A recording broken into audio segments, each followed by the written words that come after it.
नमस्ते। आज हम प्रलय के ऊपर बात करने वाले हैं। हम सोशल मीडिया के ऊपर आए दिन देखते हैं कि इस दिन प्रलय होगा, उस दिन प्रलय होगा, हिंदू धर्म में ये लिखा है, वो लिखा है। लेकिन वास्तव में हिंदू शास्त्रों के अंदर क्या लिखा है, कितने प्रकार के प्रलय होते हैं और कौन कौन से दिन ये प्रलय आते हैं, तथा ये जब प्रलय आते हैं तो क्या हो जाता है, ये सब कुछ आज हम इसके अंदर देखने वाले हैं, वो भी बिल्कुल विस्तार से।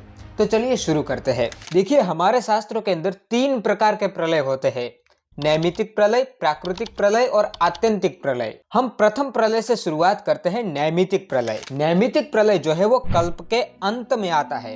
अब एक कल्प किसे कहते हैं? ब्रह्मा के एक दिन को एक कल्प कहते हैं। यदि आपने मेरा इससे पहले का वीडियो देखा होगा तो आपको पता होगा कि ब्रह्मा का जो एक दिन है वो हमारे 1000 चतुर्युग के बराबर होता है। और जब हमारे यहाँ 1000 चतुर्युग बीत जाते हैं, माने सतयुग, त्रेता, द्वापर और कलयुग, ये चारों युग 1000 बार बीत जाते हैं, तब ब्रह्मा का एक दिन होता है।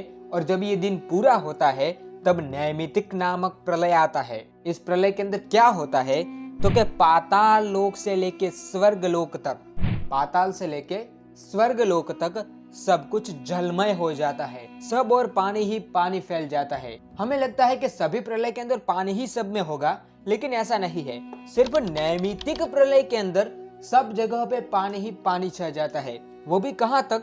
पाताल से लेके स्वर्ग लोक तक पानी होता है। उससे आगे के जो लोक है, जनलोक, महरलोक, तपलोक इत्यादि, उनमें पानी नहीं होता।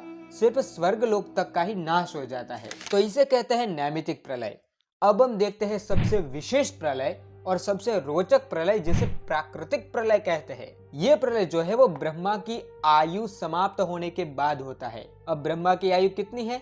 100 वर्ष की ब्रह्मा की आयु है। अब ये 100 वर्ष माने उनका एक दिन हमारे 1000 चतुर्युग के बराबर होता है।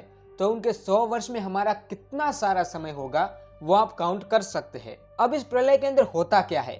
तो इस प्रलय के अंदर जगत जो है वो अव्यक्त हो जाता है। किस प्रकार होता है? तो चलिए ये देखते हैं। देखिए, जो हमारा संसार है ना, वह ब्रह्म से उत्पन्न होता है। ब्रह्म जो है वो निर्गुण है। ब्रह्म की ही एक माया शक्ति है, जिसे प्रकृति या माया इत्यादि कहते हैं। और इसके 3 गुण है। और इस प्रकृति से जो है वो महत उत्पन्न होता है। महत माने समष्टि विचार शक्ति। हर एक व्यक्ति के पास एक एक विचार शक्ति होती है, उसे व्यष्टि विचार शक्ति कहते हैं। इन समस्त विचार शक्तियों का मूल आधार है महत, जिसे समष्टि विचार शक्ति कहते हैं। इस महत से ही अहंकार उत्पन्न होता है। अब ये जो अहंकार है वो 2 प्रकार का होता है सांख्य दर्शन के अनुसार, सात्विक और तामसिक।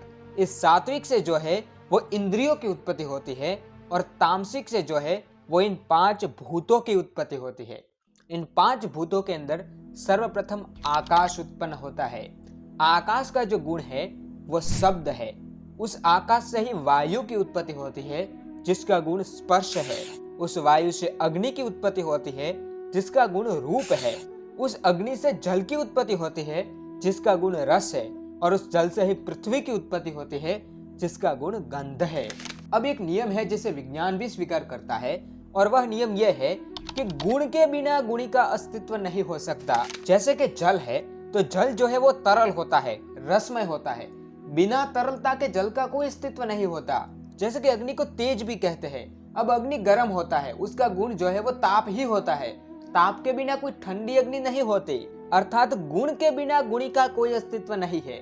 ये नियम जब आप समझ जाएंगे तब आप इस प्रलय को और भी अच्छे से समझ सकेंगे। अब ब्रह्म से लेके पृथ्वी तक जैसे संसार की उत्पत्ति होती है, ठीक उसी के उल्टे क्रम में प्रलय भी होता है। कैसे? तो यह देखते हैं।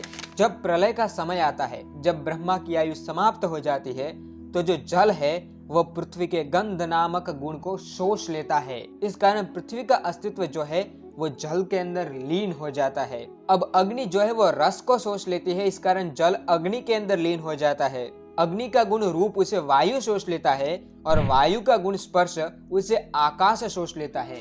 माने आखिरी के अंदर ये चारों गुण जो है वो आकाश के अंदर ही चले जाते हैं, अव्यक्त हो जाते हैं। बाद में कौन बचता है?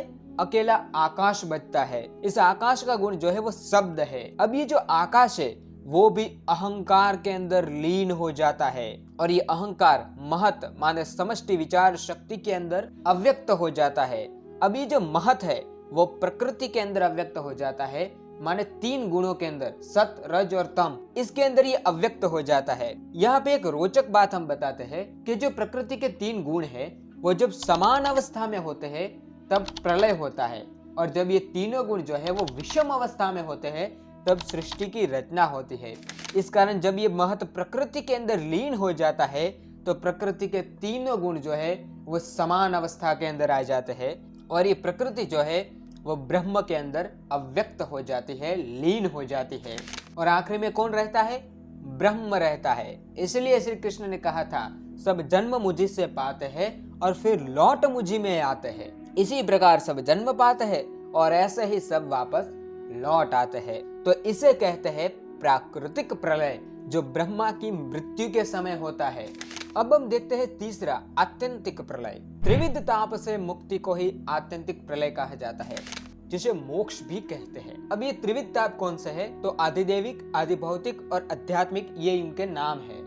जब इन तीनों दुखों से हम किसी भी मार्ग के ऊपर चल के, जैसे भक्ति मार्ग के ऊपर चल के, ज्ञान मार्ग के ऊपर चल के या कर्म मार्ग के ऊपर चल के इन त्रिविध तापों से हम मुक्ति पा लेंगे, तब हमें मोक्ष मिलेगा, हम ईश्वर स्वरूप हो जाएंगे, और तब हमारे लिए जगत का अस्तित्व नहीं रहेगा, केवल ब्रह्म ही ब्रह्म रहेगा, और उसे ही आत्यंतिक प्रलय कहा जाता है। ये किसी व्यक्ति विशेष के लिए ही हो सकता है, क्योंकि मुक्ति उसे ही मिलती है जो मोक्ष के मार्ग के ऊपर चलता है। ये केवल साधकों के लिए होता है, लेकिन ये दोनों प्रलय सब के लिए समान रूप से होते हैं, पूरी सृष्टि के ऊपर लागू पड़ते हैं। तो ये हमने 3 प्रलय देखे, नैमितिक, प्राकृतिक और आत्यंतिक प्रलय। इन 3 प्रलयों का वर्णन आपको प्रत्येक पुराण के अंदर मिल जाएगा। आशा करता हूं आपको सब कुछ समझ में आ चुका होगा। मिलते हैं हम अगले वीडियो में, तब तक जय श्री राम।